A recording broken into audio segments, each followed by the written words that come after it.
Oke, halo semua. Selamat datang di rumah. Dan pada kesempatan kali ini kita akan belajar, bukan belajar, tapi lebih mengenal tentang developer. Lebih tepatnya di bagian front end developer. Nah, developer itu ada dua, ada front end developer, ada back end developer. Jadi kalau misalnya kita cari di Google, maka semua ada jawaban tentang apa sih perbedaan antara front end dan back end. Jadi lebih tepatnya front end itu adalah bagian depan dan back end itu bagian belakang. Jadi maksudnya front end itu berhubungan antara apa yang user lihat dan back end itu apa yang pengguna itu tidak lihat. Ini jelas perbedaan antara front end dan back end. Jadi kalau misalnya kita buka aplikasi, apa yang kita klik semua hal yang kita lihat itu disebut dengan namanya front end. Sedangkan hal-hal yang bersifat data yang secara gimana data ini bisa tersimpan di database ataupun data ini bisa terfilterisasi segala macamnya itu ada di back end. Jadi perbedaannya sudah jelas di sini kalau front end bagian depan dan back end dan bagian belakang. Nah, bagaimana menjenjang ataupun mengikuti menggeluti karir di dunia front end ini? Kenapa saya mengajak kawan-kawan sekalian untuk mengenal dunia ini? Karena begitu banyak sekali peluang yang ada di dunia front end dan back end ini, tepatnya di front end. Jadi kalau kita misalnya cari di roadmap.sh, jadi di situ ada beberapa roadmap itu jalan menuju jalan yang kita bisa tempuh untuk kita bisa menjadi front end, back end, DevOps dan lainnya. Jadi di sini ada front end. Jadi ada beberapa rekomendasi dari roadmap.sh ini yang sebenarnya ini sudah cukup mencakup beberapa bagian yang paling penting di front end. Nah, sebelum kita masuk ke dunia front end, nah, apalagi untuk menjadi front end developer, kita harus tahu internet. Jadi, setidaknya kita tahu gimana internet itu bekerja. Jadi di sini, how does internet work? Kita harus tahu gimana internet ini bekerja. Dari sistem jaringannya, dari sistem pengamanan di jaringan itu, bagaimana domain itu bisa ada, bagaimana hosting itu bisa ada. Jadi itu hal-hal yang paling dasar sebelum kita masuk ke dunia front end.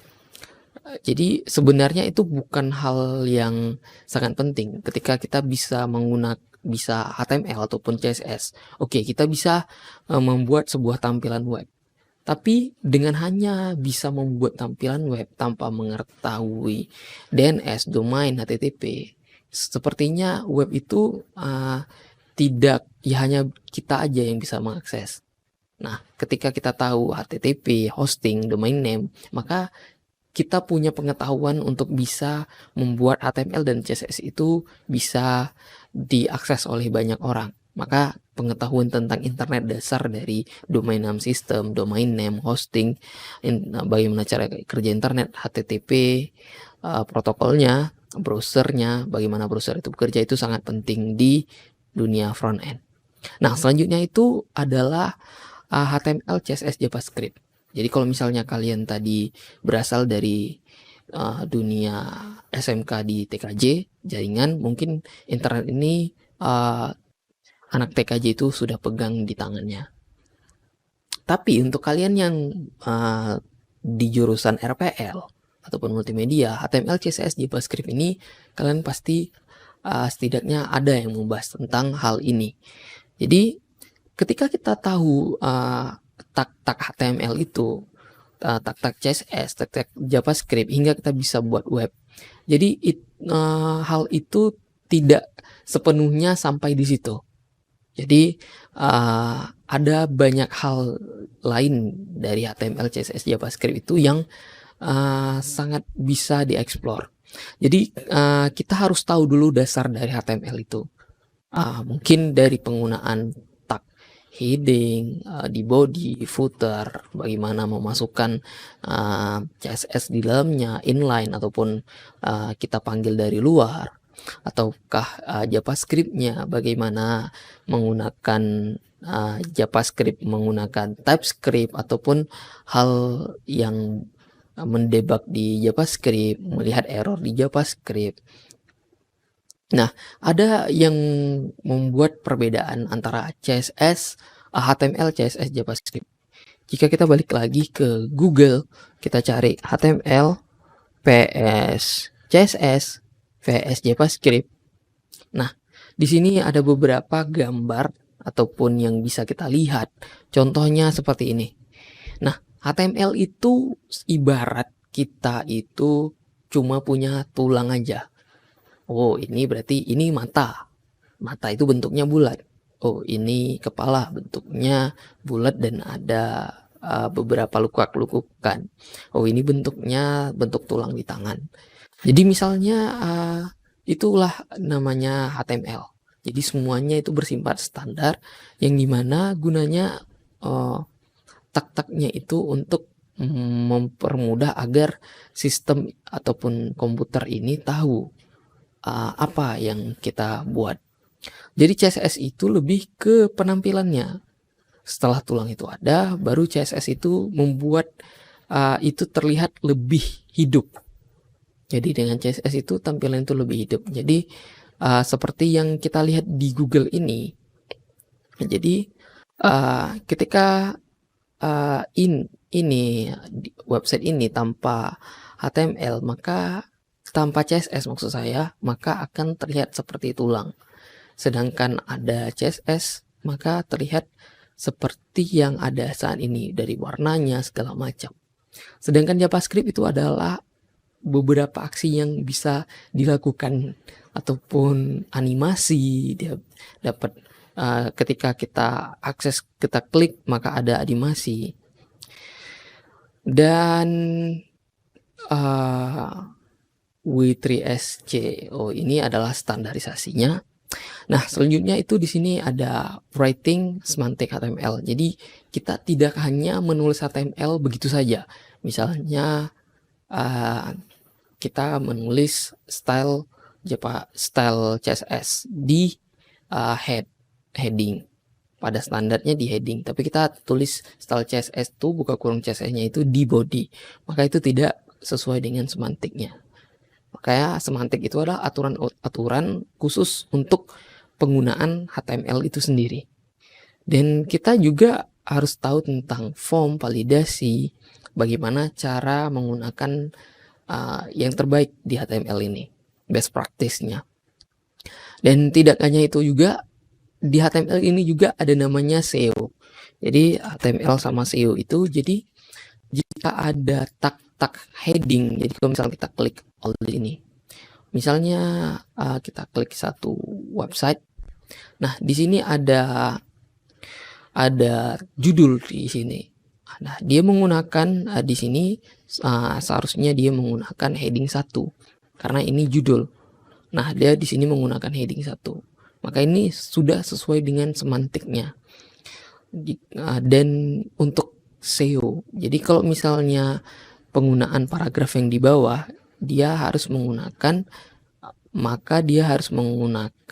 paragraf di sini. Walaupun sebenarnya dengan CSS kita bisa mengubah heading 1 ini sama tampilannya seperti paragraf, tapi sekali lagi itulah yang namanya kita tidak hanya harus mengetahui HTML itu, tapi tahu kegunaannya untuk hal yang berkenaan dengan HTML itu sendiri. Jadi selanjutnya setelah kita tahu HTML, kita akan membuat banyak layout. Jadi misalnya kita cari sini layout design. Jadi ada banyak sekali layout ataupun bentuk-bentuk. Misalnya seperti ini, websitenya itu berbagi dua, dan banyak lagi layout yang lainnya. Nah, ini semakin banyak kita mencoba dengan HTML itu, ini akan menambah pengalaman kita dalam membuat website tersebut. Jadi dengan membuat layout, misalnya layout seperti ini, dan nanti ketika website ini diakses menggunakan mobile, maka akan menyesuaikan dengan tampilan handphone. Dan itu learning selanjutnya, ada next learning. Setelah kita bisa membuat layout menggunakan misalnya display, CSS grid, ataupun flagbox CSS-nya, ataupun di sini positioningnya, floatnya. Jadi itu hal yang paling dasar. Selanjutnya itu di CSS dan JavaScript. JavaScript itu ada seperti basic konstrukturnya, jadi learning DOM-nya, manipulasi. Jadi HTML yang sudah kita ketik dan CSS itu bisa dimanipulasi di JavaScript. Dan kita belajar juga tentang Fetch API. Jadi pertukaran data itu dia bisa dari belakang, maksudnya itu dari backend-nya menggunakan API dan AJAX ini. Dan ini ada ES6 itu versi dari JavaScript-nya itu. Selanjutnya kita harus mengerti tentang version control system. Version control system ini maksudnya adalah versi-versi. Jadi misalnya kita sudah membuat satu tampilan, contohnya versioning frontend. Kita cari di sini. Jadi kita sudah buat sebuah tampilan. Jadi kalau misalnya kita cari di sini, jadi kita harus tahu bisa membuat mana major, minor, dan patch dari sistem-sistem yang sudah kita buat. Nah, ini menggunakan kalau mudahnya itu menggunakan Git. Git itu ada banyak, bisa dari GitHub atau GitLab atau dari Git lainnya. Ada hal-hal yang sama, hampir sama, dari misalnya kalian punya hosting WHM, terus kalian klik control panel, di control panel itu kita bisa juga buat Git, sistem Gitnya. Nah, ini kita harus tahu bagaimana kapan kita harus commit, kapan kita harus nge-push, kapan kita harus merubah itu, merilisnya. Oh, ini versi 1, versi 2. Itu hal yang paling dasar. Setelah kita bisa membuat layout tadi, JavaScript, kita harus bisa versioningnya. Dari versioning ini kita tahu tentang keamanan. Nah, keamanan ini, jadi kalau dalam front end itu nanti bakal ada perkembangan. Oh, berarti slider ini mungkin bisa di browser tipe Internet Explorer yang lama. Nah, rupanya ada pembaruan, update baru dari browser itu. Maka package yang lama itu bisa saja itu tidak berjalan. Makanya perlu namanya package manager agar kita bisa update dari bug ataupun kesalahan dari versi yang sebelumnya. Ini untuk web security knowledge-nya. Untuk content security policy, OWASP, security risk, course, HTTPS, ini yang paling basic sekali. Nah, selanjutnya itu ada CSS architecture. Ini kalau kita lebih masuk ke dalam tentang CSS architecture itu ada BEM, Schema CSS, OOCSS. Jadi itu seperti penulisannya. Jadi kalau misalnya kita klik di sini ataupun kita jadi kita kalau cari di GitHub BEM CSS, maka akan ada banyak sekali jenis contoh dari penggunaan BEM konstruktor di CSS ini. Jadi BEM itu seperti penggunaan namespacing-nya. Oke.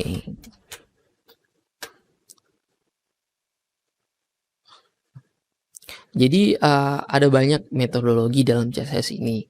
Seperti ini, dia memisahkan antara kontainer dan konten dengan CSS object. Dan ini ada smashes. Kita bisa pelajari lebih lanjut gimana cara penulisannya. Jadi kalau misal kita lihat ke dalam, kita klik CSS grid-nya ataupun modelnya, kita bisa pelajari bagaimana contoh jenis penulisannya. Nah, ini dari CSS Architecture. Tapi jika kalian tidak menggunakan ataupun tidak mendevelop CSS itu dari awal, kita bisa menggunakan framework. Nah, ini nantinya di selanjutnya di framework. Di sini ada CSS processor, preprocessor. Preprocessor ini dia ada less, ada post, ada SAS. Jadi kalau misalnya kita buat seperti ini, kita bisa pilih antara SAS atau post CSS. Jadi SAS itu nanti kita bisa menggunakan variabel-variabel yang dimana kita buat CSS itu lebih dinamis. Jadi kalau misalnya ada perubahan itu akan lebih mudah kita tanggulangi. Jadi lebih fleksibel untuk mengatasi masalah-masalah tentang perubahan seperti warna. Namun dengan begitu di CSS juga ada seperti variabel. CSS variabel. Jadi di CSS juga ada variabel, kita bisa menggunakan seperti tag var seperti ini, yang dimana nantinya kita bisa merubah value atau untuk mempermudah kita. Itu tergantung dari kita yang mau pilih yang mana. Selanjutnya ada building tools, itu seperti npm script-nya ataupun Gulp, itu terserah kita mau pilih yang mana. Listener ataupun formatter ini itu adalah untuk gimana setelah coding kita buat kadang berantakan. Contohnya ini sudah rapi, ini agak berantakan yang di sini. Ketika line itu ataupun prettier, dia maka akan menampilkan kalau coding yang kita buat tidak sesuai dengan gaya ataupun style yang prettier ataupun S-Link yang kita gunakan. Nah, di selanjutnya itu ada modul bundler seperti Webpack, Rollup, Vercel. Itu dimana kita bisa memanage dari CSS, JavaScript itu, ataupun nanti kita ingin mengkompres itu semua, kita bisa menggunakan Webpack ini. Jadi yang awalnya codingnya panjang, kita mau kompres, itu bisa kita menggunakan Webpack ini. Nah, lebih advance lagi kita bisa menggunakan framework. Di framework ini ada banyak sekali framework CSS, baik itu dibuat oleh perusahaan besar ataupun perusahaan yang kecil. Dari modern, ada misalnya framework React, Angular, Vue.js. Nah, untuk di React.js juga ini ada lebih dalam lagi seperti Redux atau MobX. Dan di Vue.js ini ada Vuex. Jadi dia nanti ada manajemen stage yang lebih advance di dalamnya. Ini untuk syarat kita menggunakan React.js, Angular, Vue.js itu minimal harus mengerti tentang JavaScript. Jadi nanti di situ ada kombinasi antara JavaScript, HTML dan CSS. Nah, selanjutnya itu ada modern CSS, itu di sini ada CSS modul, style JSX, style JSX ataupun lainnya banyak. Dari web komponen ini ada HTML template, custom element atau shadow DOM. Nah, web komponen dari ada template itu, misalnya di HTML template itu khusus untuk header ataupun custom element untuk button tersendiri yang kita custom. Jadi untuk di CSS framework ini ada banyak sekali CSS framework, yang diantaranya yang paling banyak sekali orang gunakan itu adalah Bootstrap. Walaupun begitu, akhir-akhir ini Tailwind CSS juga banyak digunakan. Material UI, Chakra, Materialize, Bulma, itu semua ada kelebihan dan kekurangannya. Jadi framework itu pilihan kita sebagai developer front-end tadi. Kenapa kita harus menggunakan Bootstrap? Kenapa kita harus menggunakan Tailwind CSS? Nah, sebenarnya di sini ada CMS framework ini, di sini ada JS Basic. Jadi berarti dia ada bantuan dari JavaScript untuk supaya CSS itu bisa berjalan. Dan ada juga yang don't come with JavaScript component by default. Maksudnya dia tidak ada sepenuhnya JavaScript dapat berjalan. Jadi maksudnya dia tanpa JavaScript dia masih bisa berjalan. seperti itu. Jadi di sini ada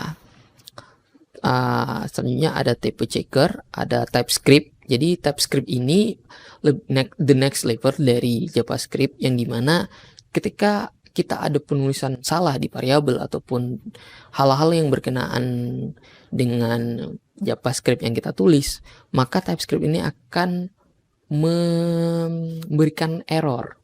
Sedangkan JavaScript dia tidak memberikan error sekompleks ataupun sekomplit dari TypeScript ini.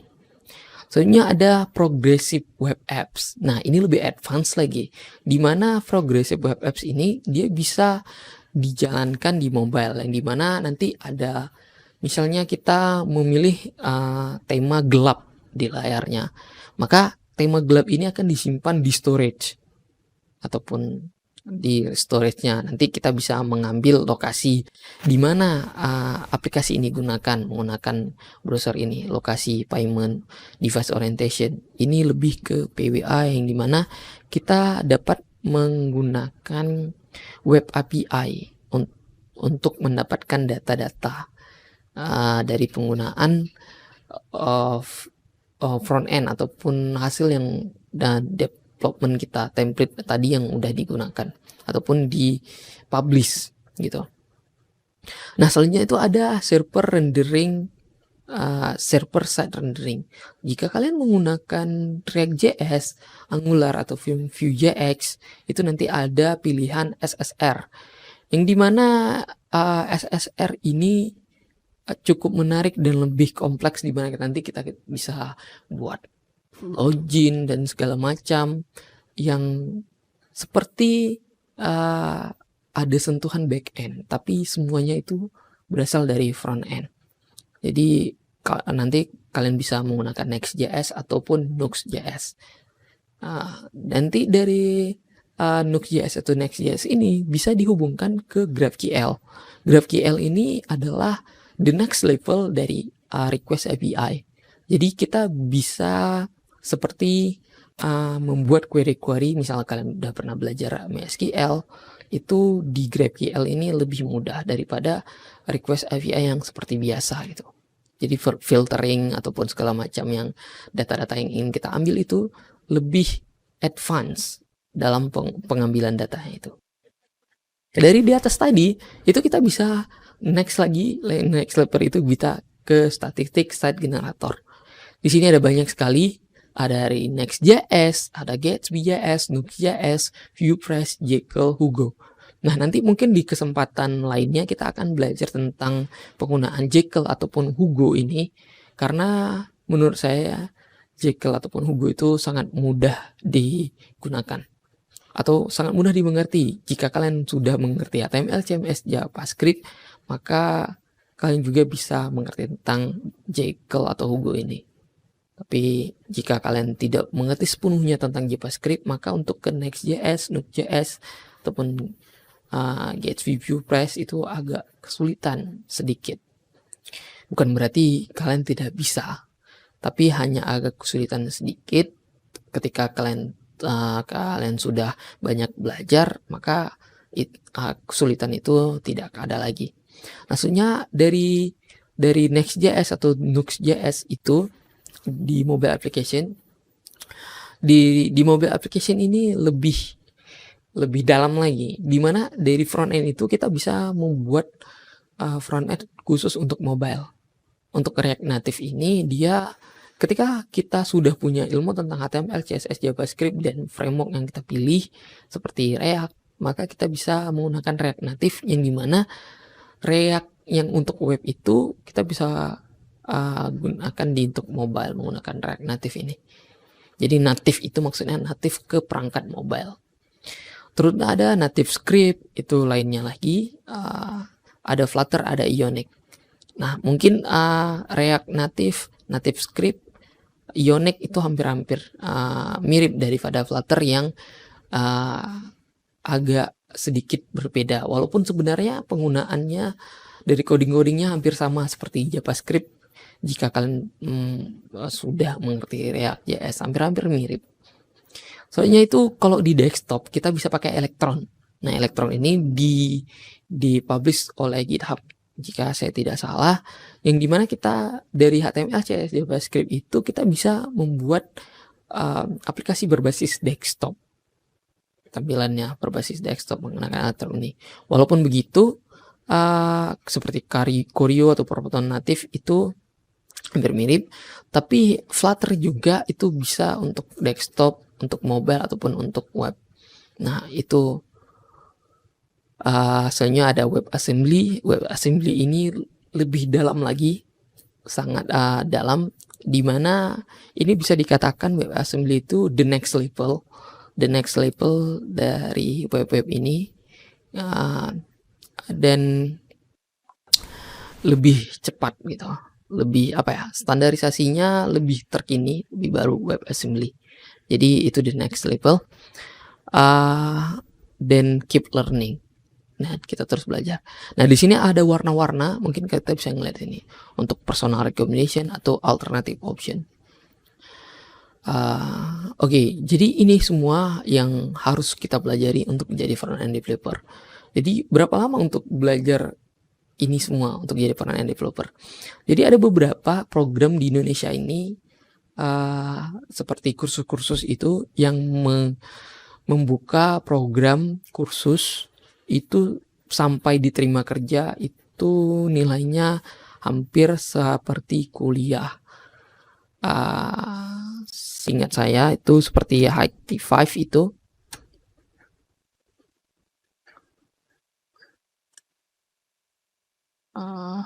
Ini IT5. Ini ada bootcampnya seperti untuk web developer program. Jadi untuk ini Senin sampai Rabu 7-8 juta untuk kelas online-nya. Dan ada banyak seperti di Clients kalau nggak saya. Jadi Clients ini nanti ada bekerja sama sama perusahaan lain untuk kelas langsung untuk kerja, jika saya tidak salah. Ada beberapa hal yang lain di Indonesia ini yang dimana kursus itu diajarkan sampai memang bisa langsung kerja, dan ada program-program beasiswanya. Kita bisa langsung belajar dari orang-orang yang memang sudah mendalami di dunia front end ini. Nah, walaupun begitu, jika kalian ataupun jika kamu yang di sini dari kampung seperti saya yang tidak ada uang dan juga kesulitan untuk pergi dari desa ke kota karena ada hal-hal yang mengikat tentang orang tua lah dan hal yang seperti itu, kalian bisa belajar di Free Code Camp. Nah, ini sangat saya rekomendasikan. Jadi di Free Code Camp ini kita bisa belajar, ini gratis semuanya, kita bisa belajar tentang responsive web design selama 300 jam, JavaScript, tentang front end development. Kita pilih aja salah satu nih, 3 ini udah cukup. Responsive, JavaScript, front end development, library, certification.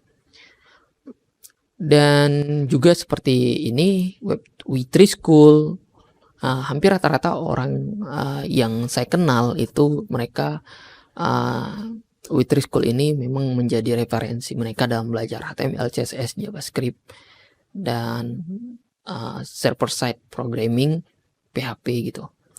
Jadi Free Code Camp ini itu gratis, dan dimana orang-orang yang dari lulusan Free Code Camp ini itu bekerjanya itu bisa di Google, di Apple, Microsoft, Spotify. Jadi yang setingkat Google aja itu menerima seseorang yang sudah belajar coding di Free Code Camp ini. Tentunya tidak hanya belajar, namun belajarnya itu lebih serius. Nah, jadi ini yang harus dipelajari dasar tadi. Berapa lama kita bisa menguasai ilmu agar bisa menjadi front-end developer? Menurut saya sendiri itu setidaknya kita belajar selama setahun lebih kurang untuk bisa mengerti jika tanpa ada guru. Jika tanpa ada guru sama sekali untuk mengerti front-end developer ini, jika kita melihat dari roadmap ini, maka bisa dalam 1 tahun itu bisa. Nah, sekali lagi, guru itu sangat penting, ataupun referensi-referensi yang dimana kita bisa belajar ini jauh lebih dalam. Karena beda ketika antara kita belajar HTML CSS ini dan yang ada di lapangan ketika kita berada di industri front end ini, itu jauh berbeda. Jadi mungkin kita berada di perusahaan yang berbeda, ada menengah, kecil, dan lain sebagainya. Jadi kalau misalnya perusahaannya itu kecil, maka tidak ada seperti yang di atas yang akan memanage kita. Oh, misalnya frameworknya belum ada, memang khusus untuk ini dan segala macam. Dan semuanya kita yang harus memikirkan. Yang penting program itu berjalan. Itu. Jadi tidak penting itu semua. Jadi kalau misalnya contohnya asalkan tampilan yang sudah dibuat oleh UI UX itu bisa di-convert ke dalam coding, baik itu menggunakan HTML CSS pure ataupun menggunakan framework, itu oke, udah sampai segitu. Ada yang sampai segitu perusahaannya, ada juga the next level seperti di perusahaan-perusahaan besar di unicorn di Indonesia ini. Nah, di perusahaan-perusahaan besar itu mereka tentunya sudah memiliki pengalaman, di mana pengalaman yang mereka sudah tahu untuk bagaimana untuk merekrut orang-orang. Jadi saran saya, jika kalian memang fokus di dunia front end ini, kalian harus buat repository yang dimana harus membuat project-project yang open source. Jadi kalau misalnya saya tertarik dengan Mas, jadi ada satu front end developer yang dari saya kenal dia dari Bukalapak.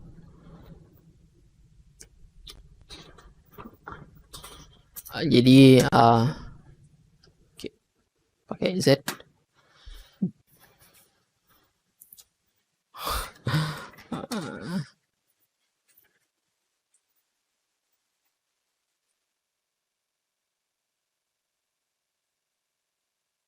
Oh.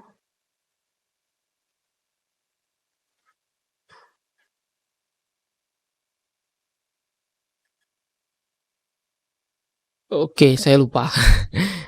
Pokoknya Mas Ipan juga, hampir mirip namanya seperti saya.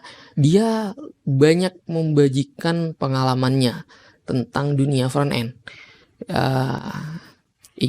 Jadi dunia front end seperti dia membuat BEM tadi. Misal di sini ada studi kasus BEM, CSS Arsitektur. Dia buat studi kasusnya sendiri. Jadi itu bisa menjadikan portofolio jika kalian ingin bergelut di dunia front end ini. Nah, selanjutnya itu berapa sih gaji front end developer ini? Oke, kita cari front end developer salary. Kita lihat di sini berapa besar. Itu rata-ratanya itu gaji dari front end developer ini 7,8 juta per bulan.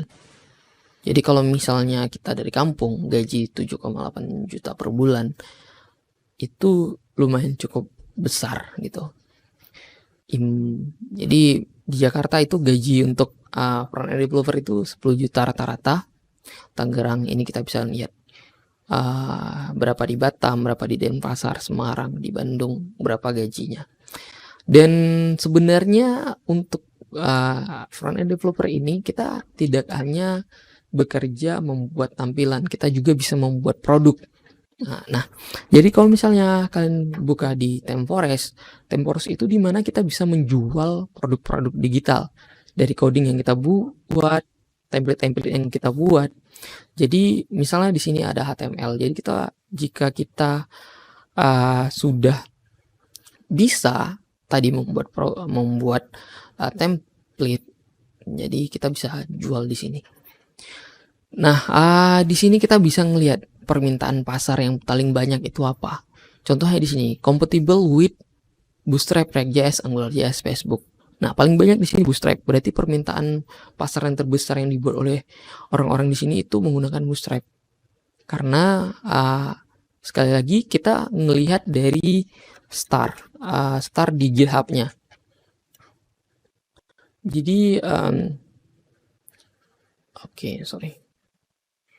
Jadi di GitHub itu ada namanya rating. Project-project open source itu ada ratingnya. Jadi kalau misalnya kita cek di GitHub-nya Bootstrap,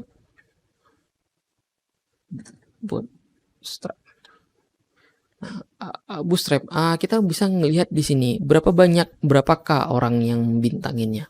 Kita bandingkan dengan misalnya Bootstrap segini. Kita bandingkan dengan salah satunya seperti Bulma tadi.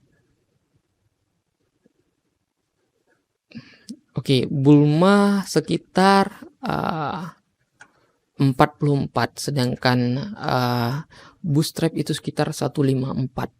Maka kita bisa bandingkan berapa perbandingan antara Bulma sama Bootstrap. Nah, jika kita ingin mengarah ke pasar, maka kita harus bisa menguasai Bootstrap karena permintaan pasar menggunakan Bootstrap ini besar. Dan karena juga tutorial Bootstrap ini banyak sekali. Makanya permintaan pasar tentang Bootstrap ini banyak. Dan harga berapa sih yang bisa kita jual?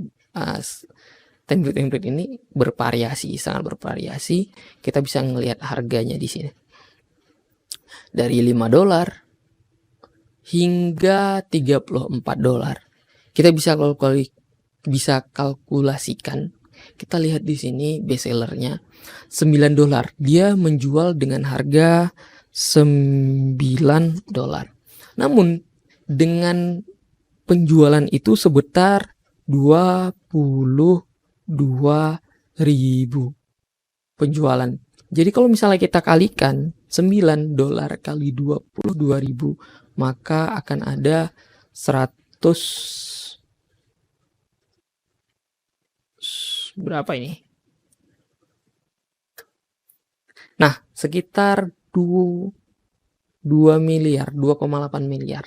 Nah, dengan satu studi kasus yang kita buat, misal seperti ini.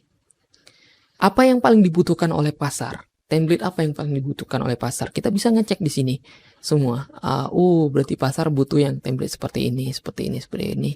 Ini kita ikuti kemauan pasar yang seperti ini yang banyak.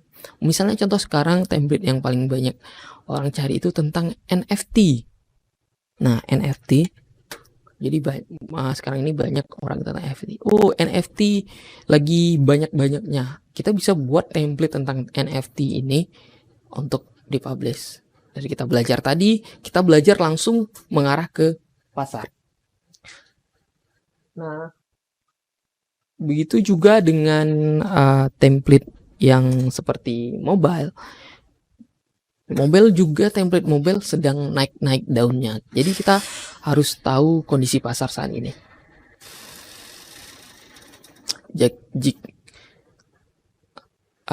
Jika kita mengharapkan gaji, maka kita bisa menerima gaji sebesar ini. Tapi jika kita mengharapkan pasar, mungkin kita bisa lebih mendapatkan lebih banyak lagi.